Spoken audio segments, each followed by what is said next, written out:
কি মন খারাপ? একটা ছোট্ট গল্প বলি, মন ভালো হয়ে যাবে।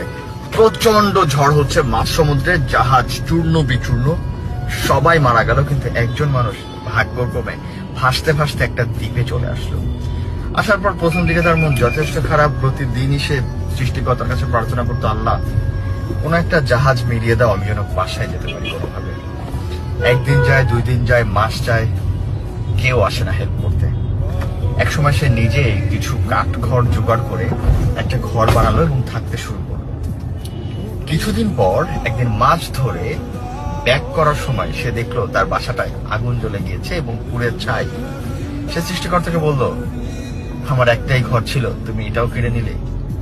এভাবে সে সৃষ্টিকর্তার উপরে বিলাপ করতে থাকলো আর নিজেকে শেষ করার জন্য সমুদ্রের দিকে পা বাড়ালো। সমুদ্রে ডুবে নিজেকে শেষ করার জন্য প্রতিজ্ঞাবদ্ধ মানুষটা সমুদ্রের পাড়ে যেতে যেতেই অবাক হয়ে দেখলো একজন নাবিক একটা জাহাজ নিয়ে তার কাছে হাজির।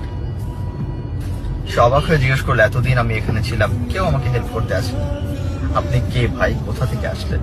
বলল, কিছু সময় আগে আপনি যে ধোঁয়া পাঠিয়ে সিগন্যাল দিয়েছেন, এর মাধ্যমে আমরা বুঝতে পেরেছি আপনি হয়তো বিপদে আছেন, তাই আমরা এখানে চলে এসেছি। মোরাল অফ দ্য স্টোরি, আমরা সবসময় মন খারাপ করি, মাঝে মাঝে চিন্তা করি সৃষ্টিকর্তার এই ডিসিশনটা হয়তো আমার জন্য পারফেক্ট ছিল না, কিন্তু কেন উনি এমনটা করলেন? আর এভাবে নিজেকে হারিয়ে ফেলি, ব্লেম করতে থাকি, আমার ভাগ্যটাই হবে সবচেয়ে খারাপ।